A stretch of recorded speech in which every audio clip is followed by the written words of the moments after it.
메닝거 재단의 심리치료 연구 프로젝트 중 치료 성과에 대한 양적 연구에서는 자아가 매우 취약한 내담자를 치료할 때 심리치료 기법의 중요성을 강조하였으며, 기법이 치료자의 전문성 및 인격과 관련 있음을 명확히 하였다. 이 연구의 마지막 결론 부분을 인용하면 다음과 같다. 정신분석 이론의 틀 내에서 이루어지는 치료에서 성공적인 결과를 얻기 위해서는 치료자와 내담자가 서로 맞을 필요가 있다. 내담자의 자아 강도가 낮을 때 서로 맞는 것이 특히 중요하다. 치료자의 전문성에는 자신의 성격 특성과 역전의 반응을 기법에 창조적으로 통합시키는 능력이 포함된다. 전문성은 심리적 기능 수준이 낮은, 즉 자아가 취약한 내담자를 치료할 때 치료 성과의 가장 결정적인 요인이다. 전문성이 다소 떨어지는 치료자는 치료자의 전문성과 성격 특성이 치료 성과에 영향을 덜 미칠 때 치료에 더 많이 기여할 수 있다. 자아 강도가 높고 표현적인 치료 방식, 즉 치료자에게 다소 엄격하게 중립적인 입장을 지키도록 강요하는 양식의 치료를 받는 내담자의 경우 치료자의 전문성이 부족해도 영향을 덜 받는 것 같다. 자아 강도가 높은 내담자는 치료와 치료자가 덜 이상적이라 해도 자신의 문제를 열심히 작업할 수 있다. 자아 강도가 낮은 내담자의 경우는 지지적 치료건, 표현적 치료건 간에 매우 전문적인 치료자가 필요하다. 이런 결과가 시사하는 점은 자아 강도가 낮은 내담자를 위한 치료로서 매우 전문적인 치료자가 실시하는 표현적인 심리치료의 형태를 선택할 수 있다. 표현적인 치료는 치료관계에서 전이 현상의 작업을 강조한다. 이러한 결과들은 일부는 메닝거 심리치료 연구 프로젝트에서 도출된 임상관찰과 또 일부는 필자의 경험에서 나온 임상관찰에 힘을 더 실어준다. 이런 결과를 바탕으로 필자는 이전 3장에서 경계선 성격 구조 내담자를 위해 택할 수 있는 치료로서 수정된 정신분석 절차 또는 정신분석 심리치료를 제안하였다. 이러한 수정된 분석적 절차를 사용하기 위해서는 심리치료에서 정신분석 지향적인 높은 수준의 심리치료 훈련과 경험을 필요로 한다. 그리고 이러한 내담자의 주된 부정적 전이를 체계적으로 훈습하는 데 있어서 상당한 전문성을 필요로 한다. 이런 내담자를 다루는 심리치료자는 변형된 기법을 사용해야 할 필요성을 알아야 하고 광범위한 의미에서 치료를 구조화해야 하며 동시에 본질적인 중립성의 입장을 유지해야 할 필요성을 알아야 한다. 내담자가 행동화할 가능성이 클수록 치료자는 추가적인 구조를 더욱 숙련되게 도입해야 한다. 그러면서도 내담자의 인격과 독립성을 존중하는 분위기는 계속 유지해야 한다. 치료자가 성급하게 조언을 주는 형태로 지지해주고 싶은 유혹에 굴복할수록 치료자가 내담자의 삶을 통제하려 하면 할수록 전이 상황을 모호하게 할 위험이 더 크며 내담자의 불안을 일시적으로 줄이는 대신 장기적인 치료 목표를 희생하는 대가를 치러야 할 것이다. 반면 분석 상황을 인위적으로 유지한다면, 즉 치료자가 내담자의 현재 상황을 고려하지 않고 치료 시간에 나오는 대로 자료를 해석하려 하거나 치료자가 치료 시간의 전이 행동하에 따른다면 치료가 정체 상태에 빠진다. 치료자가 내담자에 대해 본질적으로 중립적인 입장을 지키면서 치료 시간 안에서 그리고 내담자의 삶에서 필요한 구조화를 창조하기 위해서는 많은 전문성과 경험이 필요하다. 모든 내담자는 새로운 방식으로 치료자의 전문성을 시험하고 이에 따라 독특한 적합성이 결정되며 이는 예우적 과정 변인이 된다. 여기서 재밌는 얘기를 하고 있죠. 여기 나오는 얘기들은 여러분이 다 이해를 하실 거예요. 우선 내담자의 상태가 그래도 좋은 사람들은 상담자가 덜 훈련돼도 괜찮다는 얘기예요. 말하자면 역설적으로. 웬만큼 괜찮은 상태에 있는 분들은 상담자가 좀 실수하고 초보자이거나 좀 자기애적이어서 아직 훈련이 덜 된 분이라도 그분들이 알아서 치료자 왜 저래? 그래서 자기가 필요한 범위 내에서 우리를 오히려 활용할 수 있다는 얘기예요. 그런데 심리 상태가 더 취약하신 분들, 사이카틱하거나 보드라인 레벨에 있는 이런 분들은 상담자의 역할이 훨씬 더 중요해진다는 겁니다. 이분들은 자기 스스로의 능력이 약한 분들이기 때문에 자기 스스로 통찰을 가져서 판단하거나 그리고 자기를 보호하거나 자기를 발전시킨 능력이 아주 취약한 분들인데 이분들은 우리가 이분들을 어떻게 안내하느냐에 따라서 큰 영향을 더 받는다는 얘기죠. 그래서 어떤 면은 이 보드라인 레벨의 환자를 돌보려면 보드라인 일반적인 심리치료나 정신분석의 이론만 가지고 되지 않고 이런 레벨에 있는 분들, 우리가 지금 공부하고 있는 이런 공부를 하지 않은 분들은 이런 환자를 보는 것이 굉장히 어렵다는 얘기예요.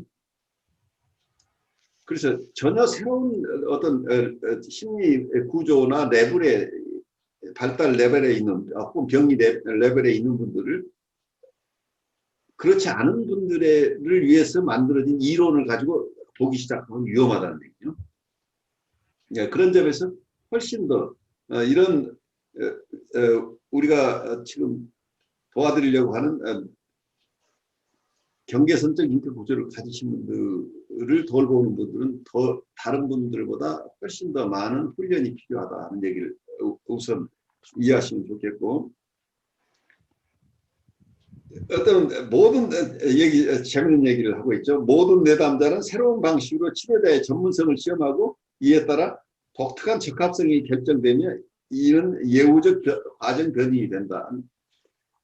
둘이 궁합이 맞아야 된다는 얘기를 하고 있죠. 그러니까 내담자 입장에서는 끊임없이 나를 치료하실 능력이 있는 분인지를 점검한다는 얘기예요. 그래서 의식적이건 무의식적이건 보통 내담자들이 오면 어떤 분이거나 처음부터 자기를 다 열어놓는 경우는 드물어요. 처음부터 자기를 막 열어놓는 분은 사실 굉장히 병리적으로 더 심한 분이죠. 자기를 컨테인할 수 없어서 처음부터 그냥 막 쏟아내는 사람도 있긴 하지만, 그러지만 결국은 어떤 부분에서 자기의 의미 있는 얘기를 다 이렇게 자기 안에 담고 있는 것을 깊이 드러내기 위해서는 나의 안전함을 충분히 이 사람들이 실감하지 않고는 그렇게 되지 않는다는 거죠. 그래서 어떨 때는 끊임없이 내담자를 실패하게 하는 행동들을 일으키다. 어떤 면에서 우리가 한쪽에서는 전이라고 이해할 수 있어요. 외부 세계에서 이분이 기능하는 방식으로 똑같이 과거의 원대상이나 아니면 외부 대상에게 느끼는 정서를 우리에게 투사해서 이분이 이렇게 행동한다. 이렇게 이해할 수도 있지만 또 한편에서는 자기의 실패 경험을 봐서 자기 얘기를 정말 들어줄 만한 사람을 찾고자 하는 원의가 있다고 볼 수도 있어요. 거꾸로. 자기 얘기는 아무도 자기가 자기 얘기를 하면 다 자기를 공격하거나 이분들이 도망가 버리거나 대상이 완전히 탈진해 버리거나 이런 많은 경험들을 한 분이 하기 때문에 이분들은 우리를 만나러 왔어도 자기 얘기를 정말 들어줄 능력이 있는 사람인지 우선 점검해야 자기를 드러내게 된다는 거죠. 그래서 어떤 경우는 심하게 우리가 걸려 넘어질 수밖에 없을 만한 함정을 파기도 하고 우리가 도저히 견뎌낼 수 없도록 행동을 자극하는 어떤 정서를 우리에게 프레임프 아이덴티티를 통해서 무의식적으로 주입하기도 의식적이나 무의식적으로 우리가 다른 대상이나 특히 원대상이 행동했던 것처럼 행동을 하지 않을 수 없도록 하는 어떤 위기 상황들을 만들어야 된다. 이때 이것을 견뎌낼 힘이 있어야 된다는. 그래서 이분은 한 번의 테스트가 아니고 어떤 분들은 계속해서 2개월, 3개월, 어떤 분은 2년, 3년 끊임없이 자기 얘기를 정말 들어줄 사람인가, 보복하지 않을 사람인지, 견뎌낼 수 있는 사람인지 이런 것을 점검하는 것들이 자주 드러난다는 얘기예요. 그래서 이 과정을 내가 무너지지 않고 갈 수 있는 역량이 있어야 된다. 아, 이분이 이것이 정상이라고 봐야 돼요. 그러니까 여러분이 거꾸로 생각해서 여러분이 누구에게 정신분석을 받으러 갔다고 생각합시다. 근데 내가 이분을 잘 몰라요. 근데 내 안에 사실은 아무에게도 얘기하지 않고 있는 정말 뭔가 나도 돌아보고 싶지 않은 어떤 생각이나 기억이나 이런 게 있다고 할 때 이분 여러분 같으면 새로운 임상가를 분석가를 만나서 언제쯤 이걸 내놓을 수 있겠어요? 여러분이 한 번도 발설하지 않은 내용이 있다고 한다면 내놓을 수 있겠어요? 어떤 경우에 내놓을 수 있겠어요? 뭔가 안정감을 느낄 때. 내가 편안해질 때. 저 같은 경우는 진짜 정말 오래 있다가, 그러니까 저는 그 자체가 떠오르지가 않더라고요. 실은 진짜. 예, 진짜 제가 억압을 해놓고 이렇게 저 밑에 무의식에 묻어놨던 거라서 그게 나중에 그 자유현상 속에서 나오더라고요. 그렇죠. 의도하지 않았는데. 그게 그런 경험도 있어요. 철저한 무의식이라는 게 철저하게 억압되어 있는 것들이죠. 그건 네. 내 의식까지 완전히 그러니까 대부분 아주 그러니까 힘든 이슈들은 대부분 무의식이라는 걸 여러분 이해해야 돼요. 그래서 일부러 숨기는 게 아니라는 얘기예요. 무의식적인 방어가 일어나고 테스트 과정도 무의식적이라는 걸 이해하세요. 일부러 시험하는 게 아니고 무의식적으로 자기가 완전히 안전해질 때까지 계속 반복하고 있다는 얘기예요.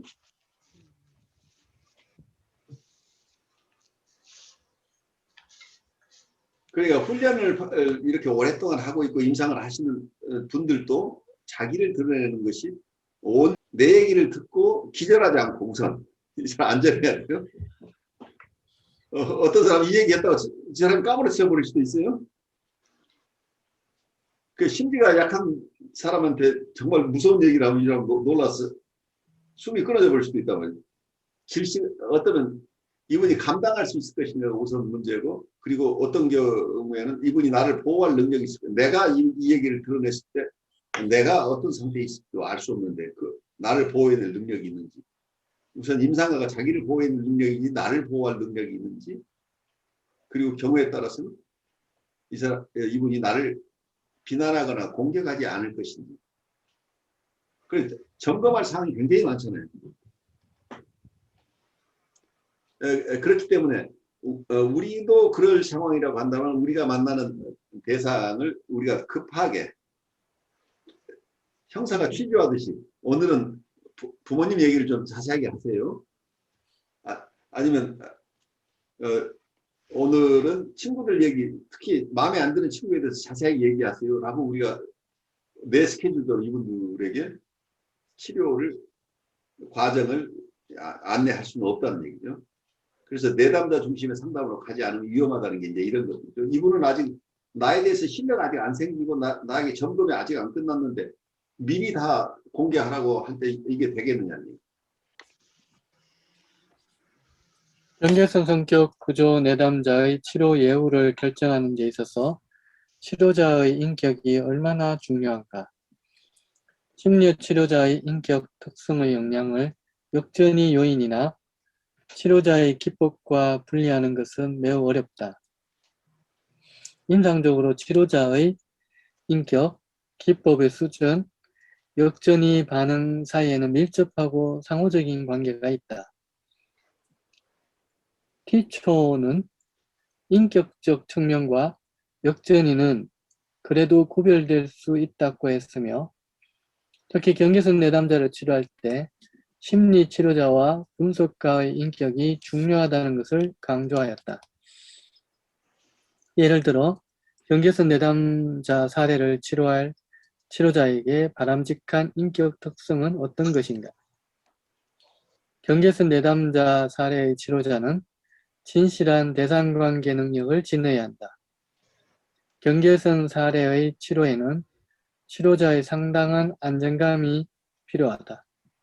그리고 신경증, 경계선 사례, 정신병의 치료가 연속선상에서 치료자가 자신의 공격성을 조절해야 할 필요성이 점점 더 커진다는 것은 의문의 여지가 없다.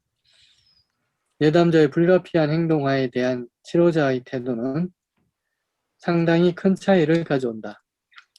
분석가가 관심이 없다면 행동화는 더 심해질 것이다. 그러나 분석가가 과도하게 관심을 갖는 것 또한 행동화를 조장한다. 또한 분석가가 도덕적 가치에 대해 명료한 감각을 지닐 필요가 있으며 자신의 도덕적 가치에 대한 확신이 조금이라도 결여되어 있으면 치료는 어려움에 처할 수 있다.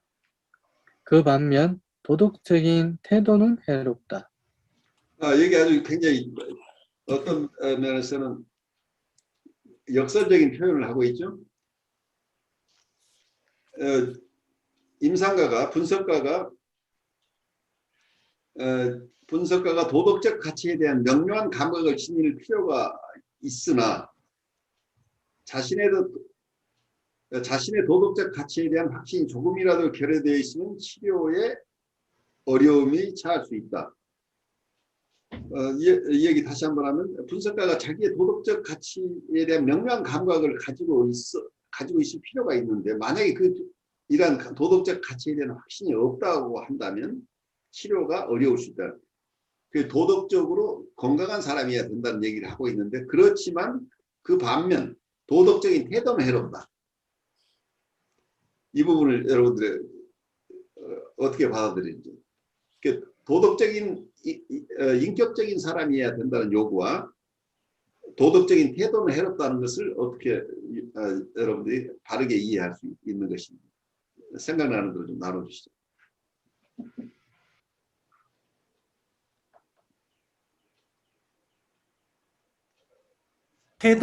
도덕적인 태도라는 건 어떤 상대에 대한 어떤 그 애티튜드를 요구하는 그런 것이 아닐까요? 그렇죠. 바로 그거죠. 네, 네. 가치는 치료자가 기본적으로 내적으로 지니고 있는 어떤 정신이라고 그래야 되지 않을까요? 그렇지. 자기의 내적인 어떤 네. 가치 시스템이죠. 자기의 내적 가치 체계는 공고하게 가지고 있어야 되지만 내가 가지고 있는 것을 강요하는 형식이 돼서는 안 된다는 얘기죠. 내 인격을 나중에 이분이 시간이 되면 가져가겠지만 그래서 내 인격은 건강한 인격을 가져야 되는데 이분에게 내가 건강한 만큼 당신도 건강해야 된다. 내가 도덕적인 것만큼 당신도 도덕적이어야 된다는 강요하는 태도가 나오면은 내담자는 어떤 상황이 될까요?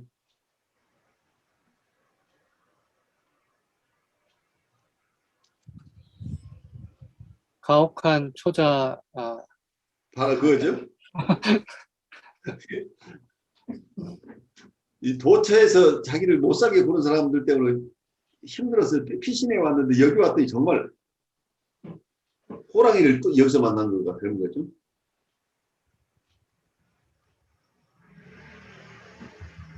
그래서 치료 임상가가 가져야 될 태도와 임상가가 가지고 있는 밸류 시스템을 좀 분류해낼 수 있는 힘이 있어야죠. 그러니까 내가 못 견뎌. 이 사람 왜 거짓말하지? 난 절대 거짓말하는 거 용납 못해. 하는 부모가 있죠. 아이가 거짓말했어요. 그때 부모가 어떻게 해야 되냐.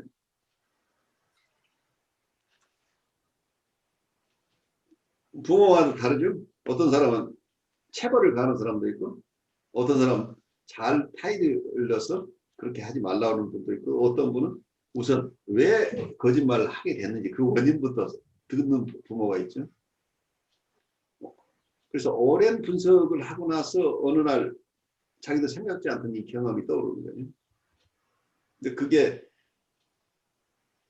이 아이에게 불문곡직하고 너 너 왜 이렇게 훔쳤어? 야단치기 나쁜 거야. 그러니까 설명보다 우선 범죄인 취급하고 사람들한테 부끄러운 모습을 만 세상에 공개해버리는 이런 태도가 나왔을 때 아이가 가진 이고로서는 이걸 감당을 할 수가 없잖아요. 그러니까 부모는 일회성 사건인데 그것이 아이에게 얼마나 큰 데미지를 주는지를 이해하지 못하는 거죠. 그래서 특히 거짓말을 하는 아이를 다룰 때 굉장히 조심해야 돼요. 그것이 그렇게 시어리스하게 거짓말이라고 할 수 없는 것이 아니고 정서적인 결핍 때문에 일어나는 현상인데 정서적인 결핍을 만들어내는 환경, 특히 부모 입장이라면 부모 스스로가 책임져야 될 부분이 있는데 그 부분을 자기 것으로 가져오지 않고 아이를 비난함으로써 자기의 죄의식을 벗어나 버릴 가능성이 있죠. 아이를 잘못 키우고 있는 자기의 양 태도나 이런 부분에 대한 반성보다는 아이를 범죄인 취급, 아이를 거짓말쟁이, 도둑질하는 아이 이렇게 만들어버릴 수 있다는 얘기예요. 그래서 굉장히 조심스러워요. 그런데 이런 것이 임상에서도 상담자의 역죄의 속에 잡혀 나올 수 있다는 얘기예요. 아무리 상황에 그런 걸 이해를 하지만 그래도 거짓말 하시는 거 좀 지나치지 않았어요? 라고 얘기를 한다면 이런 태도가 나오는 거죠. 어떻게 그 연세도 있으신데 거짓말을 하실 수 있어요? 라고 내가 얘기를 할 가능성이 있죠. 충분히. 그럴 때 그 내담자가 느낄 정서나 받을 데미지를 우리가 이해해야 된다는 얘기죠. 그래서 우리가 훈련되지 않고 이분들을 돕는 것은 굉장히 위험하다는 게 이제 이런 것들이에요. 이분들을 데미지를 줄 수 있다는 얘기예요.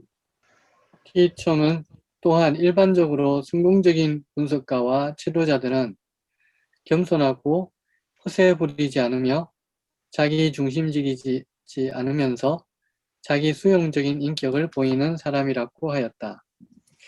TH초의 관찰은 분석가가 자기 자신의 나르시시즘을 극복하는 것이 중요하며 이것이 내담자를 만날 때 치료의 관계와 효율성에 영향을 미칠 것이라는 점을 지적한다.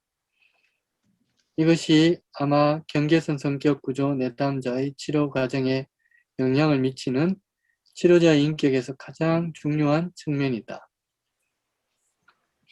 심리치료자의 자기애적 문제는 경계선 성격 구조 내담자를 장기 치료하는 데 가장 좋지 못한 예후적 요인이다. 이러한 내담자의 심각한 퇴행 가능성, 강하고 주로 부정적인 전이 반응 및 특히 치료 과정에서 일어나는 전이 역전이의 복잡성은 심리치료자에게 최대의 스트레스가 된다. 좌절을 주는 상황에서 대상 관계를 유지하는 능력이 부족한 것은 자기애성 성격 내담자에게 전형적으로 나타나는데 해결되지 않은 중요한 자기애적 경향성을 가진 치료자가 경계선 내담자를 치료하고자 할 때 크게 불리한 점이 된다. 그래서 어떤 면에서는 자기애성 성격을 극복하는 것이 어떤 면은 우리 임상가들의 평생 과업이에요. 우리 누구나가 자기애성 성격 장애자는 아니지만 자기애적 니드가 있는 사람들이에요. 그래서 우리 스스로가 자기애적인 문제를 어느 만큼 해소하지 않고는 내담자를 내 자기애적인 만족을 위한 대상으로 사용할 가능성이 숨어있기 때문에 아주 조심스럽다는 얘기예요. 그래서 정신분석연구소에서 졸업생을 배출할 때 졸업을 시키느냐 마느냐의 가장 큰 관건은 이분의 자기애적인 문제를 어느 정도 해결했느냐 하는 부분이에요. 이걸 근원적으로 해결할 수는 없어요. 누구나가 취약점이 있는데 그렇다고 환자를 돌보는데 큰 지장이 되지 않을 만큼은 자기애적인 성향으로 벗어나야 된다는 거죠. 그래서 자기애성 성격으로 자기애적인 어떤 자기애적인 문제로부터 벗어난다고 하는 것은 어떤 우리 삶의 과정이죠. 나만을 위한 내 중심의 삶으로부터 벗어나는 과정이죠. 어떤 면에서는. 그래서 자기 중심의 삶에서 이타행으로 어쩌면 자비행으로 바뀌어가는 과정이라는 얘기죠. 결국은 대상을 있는 그대로 볼 수 있는 능력이죠. 자기성인 이슈가 해결되지 않으면 대상을 볼 때 투사에 의해서 보는 것에서 상에 의해서 상에 지배받는 그 세계를 벗어나지 못했다는 얘기예요. 결국 누구나 다 완벽하게 벗어나지 못하지만 거기에 상에 매달려 있는 정도가 아주 심하다는 얘기예요. 그러니까 결국 내담자가 전이 때문에 고생을 하는데 상담자는 역전이 때문에 역전이 이슈를 극복하지 못해서 역전이에 의한 행동가 계속 일어나 버린다고 하면 치료가 일어날 수가 없죠.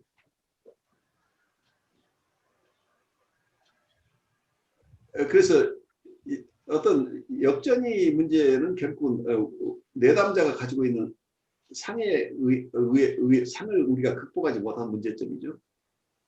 그래서 이 사람이 나에게 주입시키고 있는 어떤 정서라는 것도 어떤 그 상이죠.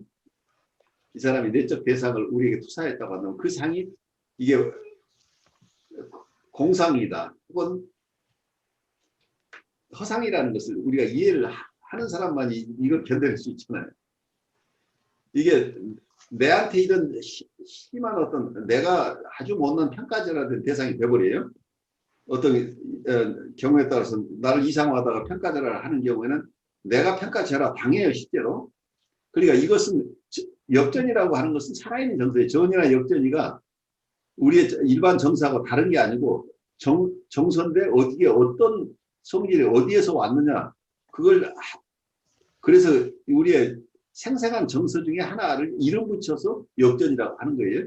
이 치료 관계에서 내담자와 관계에서 발생하는 것이기 때문에 그렇지만 그 정서는 생생하게 살아있는 나의 정서라는 얘기예요. 그래서 평가절하되면 내가 아주 형편없는 사람으로 내가 느낌이 와버리는 거죠. 또 어떤 경우에는 엄청난 공격성을 우리가 느끼는 거예요.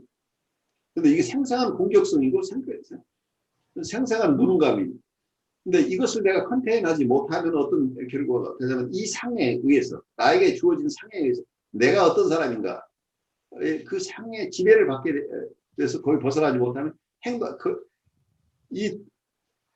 어쩌면 프로젝티브 아이덴티케이션에 의해서 나에게 주입된 이 상에 걸맞는 행동을 우리가 하게 돼버린다는 얘기죠. 그 상의 지배에서 벗어나지 못한다는 얘기죠. 그 허상의 지배에서 벗어나지 못하는 것이 역전이 저항이라고 얘기를 할 수 있겠죠. 전이 저항이라고 한다면 이 사람은 허상에 의해서 벗어나지고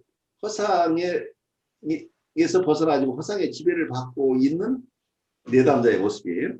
그런데 상담자가 이 허상의 지배를 받지 않아야 내담자를 도와주는데 상담자마저 허상의 지배를 벗어나지 못한다고 한다면 내담자를 도울 길이 아주 어렵다는 얘기죠. 그런 점에서 여기서 자기애적인 문제를 해소하는 것 자체가 우리의 인격 수양의 길이에요. 그래서 분석가나 여러분이 라이프 코치나 명상 상담가로서 우리가 상담자로서 활동한다고 하는 것은 끊임없이 우리의 인격 수양의 과정을 가지 않으면 우리에게 주어진 역할을 해낼 수 없다는 얘기예요. 만약에 그게 무리하게 하게 되면 우리의 인격에 균열이 와버리죠. 그래서 실제로 충분한 보호장치 없이 상담에 급하게 뛰어들었던 많은 분들이 4, 5년 이후에 심각한 문제 때문에 자기 분석을 그때야 시원했하게 자기 분석에 돌아오시는 분들이 꽤 많아요. 그래서 이건 굉장히 데미지를 주는 것이라는 얘기예요. 내담자 자기적 문제를 해결하지 못한 상태에서 남을 치료하게 되면 남을 상담하게 되면 문제는 그 상담에서 내담자가 보호받지 못할 뿐만 아니라 상담자 스스로가 엄청난 데미지를 받아서 상담자가 신경증적이거나 어떤 보드라인 레벨에서 고생할 수도 있다. 그래서 이게 산업체가 생긴다는 얘기예요. 그래서 계속해서 자기를 보호하고 자기 스스로 성장해가는 과정을 여러 방식으로 지속하지 않는 한 이쪽에서는 다른 사람을 돕는 일이 불가능하다는 얘기예요. 경계선 성격 구조 내담자에 대한 집중적인 장기 치료의 예후에 대해 다루었다. 내담자가 제시하는 장애와 인격에 반영되는 예후적 요인을 개관하였다. 이 예후 요인을 간략하게 요약하면 경계선 성격 구조 내담자의 예후는 다음에 달려있다. 첫 번째, 지배적인 성격 병리의 유형에 대한 기술적 진단과 병리적인 성격 특성에 의해 드러나는 자아 및 초자아 병리의 정도. 두 번째, 자아 취약성이 비특징적으로 드러나는 현상, 특히 충동 통제, 불안에 대한 내성, 승화 잠재력의 정도. 세 번째, 통합되고 추상적이며 탈개인화된 초자아 구조가 나타나는 정도. 이는 내담자의 관심, 죄책감, 우울, 통찰 등을 할 수 있는 역량, 그리고 반사회적 역량의 정도와 구조적인 함의에서 반영된다. 네 번째, 대상관계의 질적 특성. 필자는 초기 검토에서 사용할 수 있는 예후 지표가 집중적 심리치료에 맞는 내담자의 선발을 촉진할 것임을 강조하였다. 이 내담자에게 현재 이용 가능한 제한된 치료 자원을 더 잘 사용할 수 있다. 이 예후 지표는 또한 예후가 불확실한 영역을 조명해주며 이는 치료 과정에서 명확해질 수 있다. 필자는 또한 예후는 나아가 몇몇 과정 변인 또는 교류 변인에 달려있다는 점을 강조했다. 이러한 변인에는 치료 관계의 부분으로서 일어나는 발전과 변화와 관련되며 이전의 자아 동조적인 병리적 성격 특성이 자아 이질적으로 될 수 있는 정도, 치료 과정의 역량으로 자각, 내성 및 관심 역량을 발달시킬 수 있는 정도, 치료자와 진정한 대상 관계를 발달시킬 수 있는 정도, 내담자가 부정적 치료 반응을 일으킬 수 있는 가능성이 해결되는 정도가 포함된다. 마지막으로 필자는 추가적인 변인, 즉 내담자에게 달려있지 않은 중대한 과정 변인인 치료자의 전문성과 성격에 대해 검토하였다. 필자는 자아 강도가 낮은 내담자의 경우 지지적 치료건, 표현적 치료건, 매우 전문적인 치료자가 필요하다고 강조했다. 내담자에 대해 본질적으로 중립적인 입장을 지키면서도 치료 시간과 환자의 삶에서 꼭 필요한 구조화를 하는 것은 그 이상은 아니고 치료자의 높은 전문성과 경험을 필요로 한다. 모든 내담자는 치료자의 전문성을 새로운 방식으로 시험하고 이에 따라서 독특한 적합성을 결정하는데 이는 예후적 과정 변인을 구성한다. 심리치료자의 성격 특성의 영향을 역전의 요인과 기법으로부터 분리하는 것은 매우 어렵다. 임상적으로 심리치료자 또는 분석가의 인격은 경계선 내담자를 치료하는 데 결정적인 예후 변인이다. 좋습니다. 오늘 여기까지 마감을 하고 다음 주에는 감별 진단과 치료에 대한 장으로 넘어가도록 하는데 오늘 우리 수업 끝나면서 여러분들에게 남아있는 생각 잠시 나누는 시간.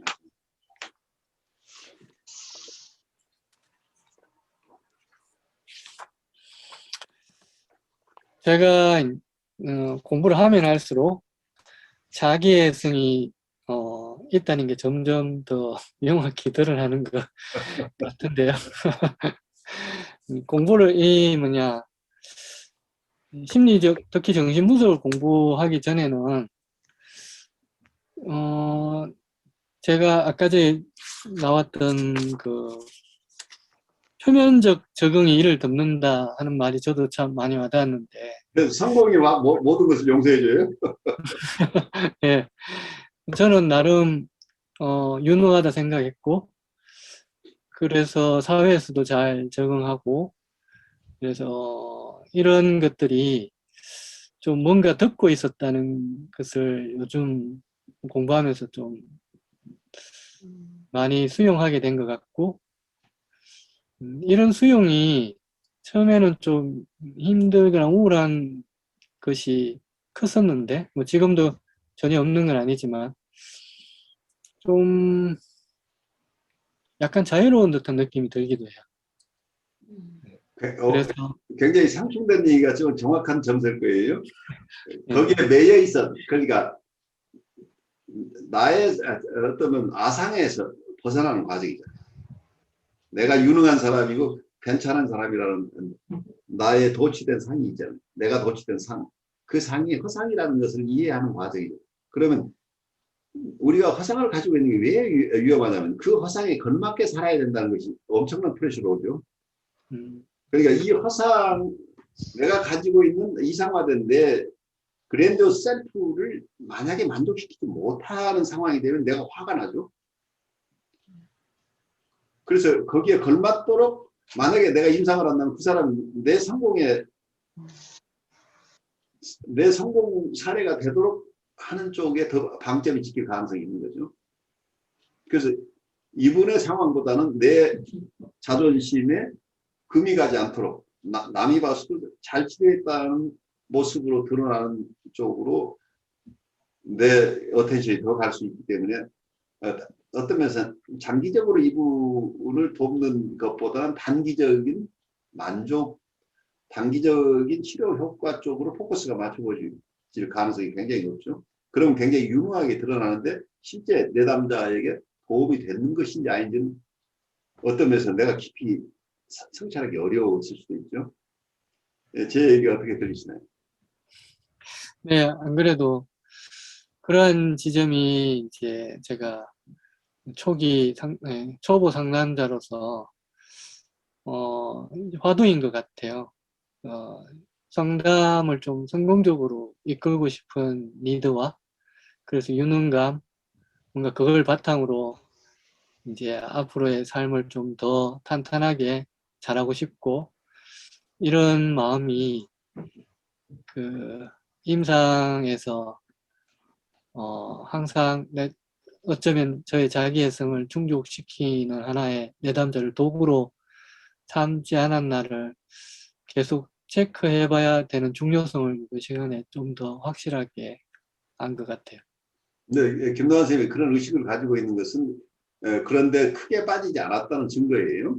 대부분은 거의 성찰할 능력들이 거의 없죠. 그리고 자기가 한 것은 성공 사례로서 내가 만족하고 마는데 지금까지 잘해오셨지만 혹시 이런 부분에서 내가 빠질 위험성이 있는 부분이 있는가를 살핀다고 하는 건 굉장히 건강한 지금 반응을 보이고 계시는 거죠. 그래서 그런 점은 누구나가 항상 성공할 수 없기 때문에 누구나가 실패할 가능성이 있는 지점이에요. 그래서 그 지점을 우리가 인정하고 간다고 하는 게 성숙해가는 과정이죠. 그래서 우리가 어떤 면에서 우리가 성공하지 못하고 어떤 내담자는 우리가 도울 수 없는 내담자라는 것을 우리가 인정하는 게 건강해요. 내가 모든 사람 다 돕겠다고 하는 것은 굉장히 위험한 발상이에요. 그래서 실패해도 괜찮다는 걸 내가 담아내려면 내가 허상의 내 아상 자체가 아까 얘기한 그랜디오스 셀프로 채워진 가상의 아상 이게 강화되면 안 되는 거죠. 이게 허상이라는 것을 이해하면 내가 실패해도 괜찮다는 것을 받아들일 수 있는데 만약에 이 이상화된 자기를 계속 추구하게 된다면 나는 강박적으로 세상을 살아야 되는 거죠. 그리고 내담자와 관계도 굉장히 교조적이고 강요하는 패턴으로 우리가 굳어질 가능성이 있죠. 왜냐하면 나에게 실패를 가져오는 상황을 네가 만들어서는 안 된다는 요구가 실리잖아요. 너는 나아야 돼. 너를 위해서도 나아야 되지만 그보다 나를 위해서 나아야 되는 거죠. 나를 위해서 건강해져야 된다는 쪽으로 가버리면 위험한 거죠. 이분이 어느 정도가 이분에게 좋은 건지 이분에게 적합한 정도를 어떻게 도울 것인가로 고민해야 되는데 남보기에 내가 성공한 사례로 가는 쪽에 비중을 둬버리면 어텐션이 내가 한정돼 있어요. 그래서 어텐션이 나한테 있느냐 내담자에 있느냐는 눈에 보이지 않지만 이게 선명해요. 임상 태도를 보면. 그래서 그 지점을 넘어가야 되는 거죠. 그래서 자기애적인 상태를 넘어가야 된다는 얘기예요. 대상을 있는 그대로 볼 수 있는 힘이 있어야 된다는 얘기예요. 그 그냥 대상 중심이라고 하는 게 대상의 요구를 만족시키는 게 아니에요. 대상을 실상으로 봐야 된다. 그러니까 전의로 내가 역전형에서 보지 말고 있는 그대로의 모습으로 대상을 볼 수 있어야 돼. 그래야 그 사람을 실제로 도울 수 있는 힘이 생기는 거죠. 저는 오늘 하여튼 계속 드는 반복되는 생각이지만 이런 어떤 자기 분석이나 우리 ICC 통해서 이 참여함을 인해 가지고 끊임없이 이게 남을 위한 것이기보다도 먼저 내 자신의 어떤 발견을 찾아 떠나는 끊임없는 길인 것 같아요. 그래서 이게 어떤 종교적인 의미를 떠나서 이게 수행의 길인 것 같거든요. 그래서 예. 그래서 오늘 특별히 또 우리 자기애성 성격 이 구조를 공부하면서 보는 게 계속 저는 좀 저한테 계속 때로는 받아되는 부분도 있고 또 이해해야 되는 부분도 있는 게 뭐냐면 이걸 다른 말로 저는 개인적으로 표현하면 제 자신의 왜곡된 부분이라고 표현하고 싶거든요. 어떤 저의 왜곡된 부분이 어떤 관계 속에서 아니면 내담자든 클라이언트든 그들을 또 왜곡된 부분 프리즘으로 또 그들을 그렇게 바라보는 거 또 어떤 그런 실수를 저질렀던 것들이나 아니면 가족 관계에서의 어떤 제가 가지고 있는 왜곡된 부분으로 인해서 자기애적인 이런 것들이 또 어떤 상처라든지 아니면 이런 여러 가지 관계를 있어서 여러 가지 방해되는 이런 것들을 끊임없이 발견하는 거. 그러면서 또 이런 것들이 이게 어떤 보통으로서는 아닌 것 같다라는 이게 진짜 이게 하나 그러면서 다른 사람을 만나고 또 내담자를 보는 것 자체가 그 내담자를 통해서 나의 어떤 왜곡된 부분을 발견하는 것들이라는 게 이게 자체가 수행인 것 같다는 거 끊임없는 수행인 것 같습니다. 아주 중요한 통찰이죠. 그게 동시에 일어난다는 거죠. 그래서 이게 우리가 배우는 것 따로 있고 남을 돕는 게 따로 있는 게 아닙니다. 네. 다른 일을 돕는 과정 자체가 우리의 성장 과정이라는 거예요. 그걸 우리가 터득해야 되는 거죠. 그걸 따로따로 하는 일이 아니고 동시에 일어나는 것이다. 그것을 우리가 이해하면 많이 힘들지만 우리가 위로를 받으면서 이 일들을 할 수 있겠죠. 다른 일을 돕는 것이 결국 나를 돕는 과정이라는 거예요. 그런데 여기서 포커스가 굉장히 중요해요. 나를 돕는 과정 속에서 상대방을 돕는 쪽으로 가버리는 굉장히 큰 차이가 나요. 그러니까 이웃을 내가 어떤 실상을 보지 못하고 허상을 통해서 이웃을 대하지 않고 이웃의 실상을 이해하면서 이분을 도와가는 과정이 결국은 내가 내 실상을 만나는 과정이기도 하죠. 그래서 내담자가 성숙해 가는 것은 내가 성숙해가는 과정과 함께 간다고 하는 지점 때문에 이거 분리해낼 수가 없는 거죠. 그래서 굉장히 중요한 통찰을 우리 서 목사님이 겸손하게 함께 나눠주셨어요. 고마워요. 그래서 이제 심리치료자 또는 분석가의 인격이라고 했거든요. 인격은 경계선 내담자를 치료하는데 결정적 예우의 변인이다라고 했는데 보통은 이제 내담자가 주는 영향만을 많이 생각을 하잖아요. 실은 그렇죠. 내담자가 상담자에게 주는 어떤 이제 전이 반응이나 그래 내담자 때문에 역전이가 와서 난 이렇게 행동할 수밖에 없어라고 또 이렇게 변명을 또 할 수밖에 그렇게 하기를 잘하는데 여기서 컨버그는 정말 이제 심리치료자나 분석가가 건강하거나 이렇게 이제 인격적으로 뭔가 균형이 잡히고 통합적이고 굳게 서 있을 때만 내담자가 거기 와서 쉼을 얻고 회복하고 치료를 받을 수 있다고 얘기하는 것을 보면서 그래서 끊임없이 상담자는 이제 심리치료자는 끊임없이 성장해야 되면서 또 성장한 만큼 내담자를 성장하게 할 수 있겠구나라는 거를 다시 또 깨닫게 되는 것 같아요. 깨닫게 되는 그래요. 아주 중요한 체험인데 어떤 면에서는 우리 동양에서 그런 얘기들이 역설적인 얘기가 있죠. 하나는 청출어람이라는 얘기가 있죠. 네. 제자가 스승보다 훨씬 나은 경우를 청출어람이라고 그러죠. 그렇지만 또 한쪽에서 얘기는 스승보다 나은 제자가 없다는 얘기도 있어요. 그렇죠. 그러니까 어떤 면에서는 두 가지 측면이 있죠. 스승보다 더 스승을 밟고 지나가야 어떤 제자는 성장이 되죠. 그런 부분을 우리가 잘 표현해주고 있지만 또 하나는 이분이 제자가 자기를 밟고 지나갈 수 있을 만큼 성장하려면 그 과정 속에서는 스승의 인격이 충분하지 않고는 이 과정이 안 일어난다는 얘기예요. 청출어람이 일어날 만큼 제자를 기를 수 있으려면 건강한 자기애를 가진 스승이 필요하죠. 이 스승이 자기를 밟고 지나가는 것을 허용할 만한 배포도 있고 그런 유연함을 가진 스승이 필요하잖아요. 그런데 그래서 그런 배포를 가진 스승이 있어야만 스승보다 나은 제자가 나온다는 얘기인데 그 스승보다 나은 제자가 어떤 부분에서는 나은 거지만 스승의 그 배포를 함께 가질 수 있을 만큼 성장하는 거죠. 자기보다 나은 제자를 칭찬할 수 있는 능력이에요. 많은 경우 상사들이 자기 부하를 자기 직원을 칭찬을 잘 못해요. 근데 자기 아래 자기보다 훨씬 일을 잘하는 직원이 있다는 걸 자랑할 수 있는 상사는 대부분 건강한 상사들이에요. 그걸 수용할 수 있는 힘이니까. 그런데 아까 또 하나의 얘기는 스승보다 나은 제자는 없다는 얘기가 스승이 자기 이슈를 해결하지 못한 지점이 있다고 한다면 제자도 결국 넘어가지 못한다는 얘기. 그러니까 앞서간 사람이 자기가 어느 부분을 남들이 건너지 못하는 그 지점을 건넌 사람만이 여기를 건너지 못하고 있는 사람을 도울 수가 있는데 자기도 건너지 못했다고 한다면 제자에게 어떤 가르침을 줘도 이분이 실제적으로 그 지점을 넘어가지 못했기 때문에 제자도 결국은 그에 좌절하게 된다는 이 두 가지 얘기를 모순되는 것 같지만 우리가 누군가를 돌본다고 하는 것이 얼마나 어려운 것인가예요. 돕는 사람이 어느 정도의 인격을 가지고 있고 그리고 어느 정도의 유연함을 가지고 있고 자기로부터 벗어났는가.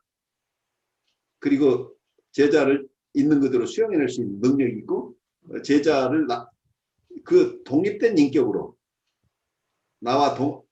나의 못지않은 인격으로 충분하게 대접할 수 있는 능력이 있는가 하는 것들이 함께 어우러져야만 이런 일들이 자연스럽게 일어나겠죠.